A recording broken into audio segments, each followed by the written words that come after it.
नमस्कार, ये आकाशवाणी चंडीगढ़ है। अब आप प्रतीका से प्रादेशिक समाचार सुनिए। पहले इस बुलेटिन के मुख्य समाचार। प्रधानमंत्री नरेंद्र मोदी परसों हरियाणा में भारतीय जनता पार्टी के कार्यकर्ताओं को नमो ऐप के जरिए संबोधित करेंगे। हरियाणा में चुनाव प्रचार शिखर पर बीजेपी नेता कुलदीप बिश्नोई, मोहन लाल बड़ौली, नायब सिंह सैनी और कांग्रेस नेता भूपेंद्र सिंह हुड्डा सहित विभिन्न राजनीतिक दलों के नेताओं ने अपने प्रत्याशियों के लिए वोट मांगे। अखिल भारतीय कांग्रेस समिति ने बहादुरगढ़ से कांग्रेस नेता राजेश टून की सदस्यता 6 वर्ष के लिए निलंबित की। हरियाणा स्वास्थ्य विभाग ने जींद जिले में मतदाता जागरूकता के लिए नई पहल की और होडल पुलिस की अपराध शाखा ने कार चालक को 48 किलो 400 ग्राम गांजा व एक पिस्तौल सहित गिरफ्तार किया। अब समाचार विस्तार से। प्रधानमंत्री नरेंद्र मोदी परसों 26 सितंबर को हरियाणा में भारतीय जनता पार्टी के कार्यकर्ताओं से नमो ऐप के जरिए जुड़ेंगे और कार्यकर्ताओं को पार्टी की नीति और उपलब्धियों को आमजन तक पहुंचाने का मंत्र देंगे।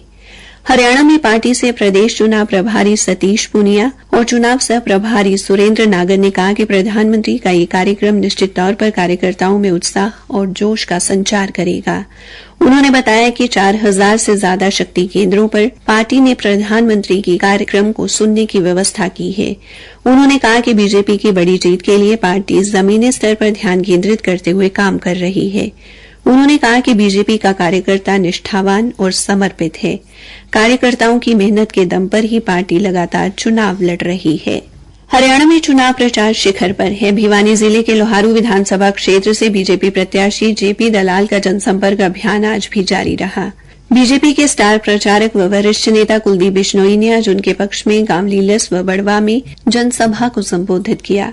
कुलदीप बिश्नोई ने कहा कि उनकी सरकार ने इस क्षेत्र में बहुत विकास करवाया है, नहरों के अंतिम टेल तक पानी पहुंचा है और किसान खुशहाल हुआ है। भारतीय जनता पार्टी के प्रदेश अध्यक्ष मोहन लाल बड़ौली ने रोहतक में पूर्व मुख्यमंत्री भूपेंद्र सिंह हुड्डा को निशाने पर लिया। पत्रकारों से बातचीत में उन्होंने कांग्रेस पार्टी पर अनुसूचित जाति विरोधी होने का आरोप लगाया।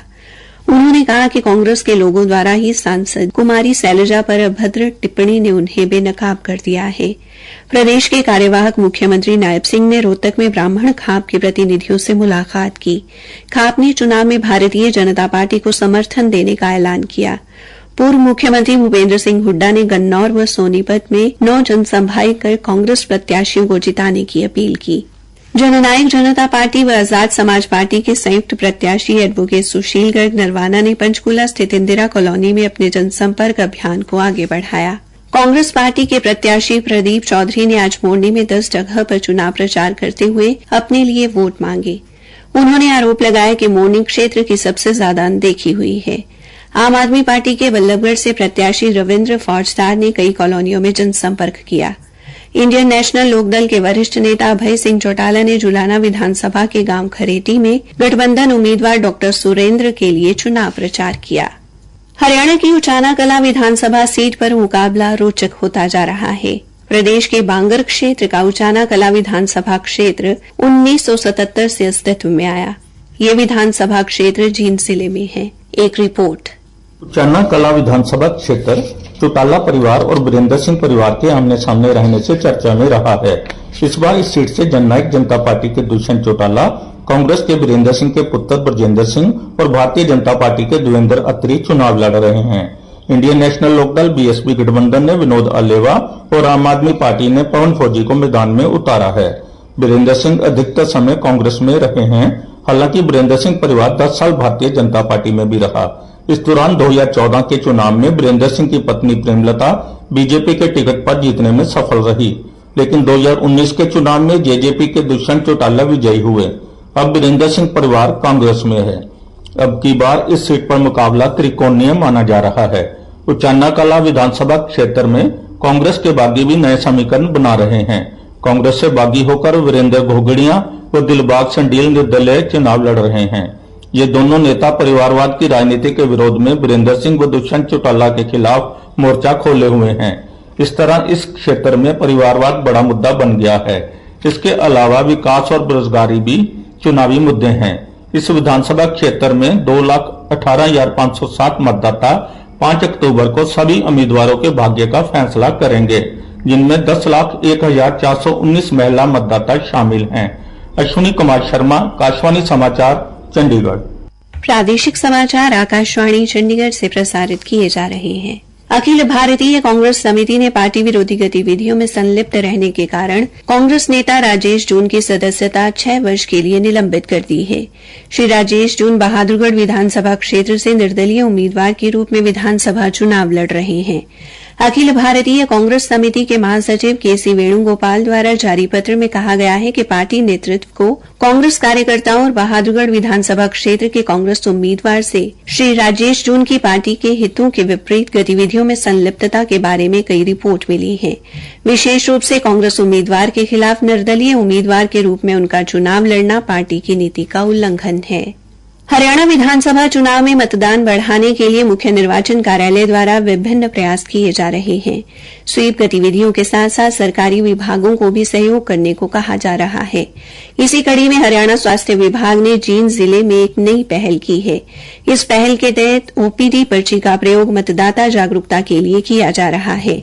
और जानकारी लेते हैं जींद के सामान्य अस्पताल के प्रधान चिकित्सा अधिकारी डॉक्टर राजेश भोला से। जो जिला जींद का सामान्य अस्पताल है, जिसमें लगभग 2000 के करीब की ओपीडी हमारे पास होती है, उसमें हम लोगों ने एक स्टैंप, जिसमें कि चुनाव का पर्व देश का गर्व, ये स्टैंप लगा करके ओपीडी की पर्ची बना करके आम लोगों को, आम जनता को इसके लिए जागरूक कर रहे हैं। उसके साथ साथ एक जो वॉइस मैसेज है, जो कि निर्वाचन आयोग और उपायुक्त महोदय द्वारा हम लोगों को सबको सर्कुलेट किया गया, उसके माध्यम से भी यहाँ पहुँचने वाले जितने भी पेशेंट या उनके अभिभावक हैं, उनको इस बारे में जागरूक किया जा रहा है। उधर फरीदाबाद के जिला निर्वाचन अधिकारी विक्रम सिंह ने मतदाताओं से 5 अक्टूबर को मतदान करने और उस दिन व अगले दिन विभिन्न प्रतिष्ठानों पर विशेष छूट का लाभ उठाने की अपील की है। मतदान के बाद उंगली पर लगी स्याही दिखाकर चिन्हित शोरूम में 10 से 20% तक की छूट प्राप्त की जा सकती है। उन्होंने कहा कि सेक्टर 12 स्थित पेबल डाउनटाउन मॉल ने विशेष पहल की है, जिसके तहत मतदान करने वाले मतदाताओं को 5 और 6 अक्टूबर को 17 ब्रांडेड शोरूम पर छूट दी जाएगी। उन्होंने कहा कि कैफे दिल्ली हाइट्स 20%, जबकि चुनमुन, पेंटालून्स, मीना बाजार, सागर रत्ना और बीकानेर सहित अन्य 16 शोरूम 10% छूट प्रदान करेंगे।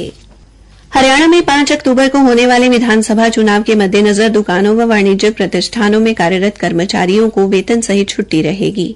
हरियाणा श्रम विभाग द्वारा पंजाब शॉप एवं वाणिज्यिक प्रतिष्ठान अधिनियम के तहत इस आशय की अधिसूचना जारी की गई है, ताकि हरियाणा राज्य में पंजीकृत मतदाता अपने मताधिकार का प्रयोग कर सके। होडल पुलिस की अपराध शाखा ने कार चालक को 48 किलो 400 ग्राम गांजा एवं अवैध हथियार सहित गिरफ्तार किया है। अपराध शाखा के प्रभारी रविन्द्र कुमार ने बताया कि आरोपी की पहचान पलवल जिले में चांदहट निवासी अजीत के तौर पर हुई है। उसे राष्ट्रीय राजमार्ग 19 पर होडल पुल के पास से काबू किया गया। गिरफ्तारी के समय वो पलवल की तरफ से आ रहा था। नोडल अधिकारी व पुलिस उप अधीक्षक कुलदीप सिंह ने बताया कि उसके पास से गांजे के अलावा एक पिस्तौल और 4 जिंदा कारतूस भी बरामद हुए हैं।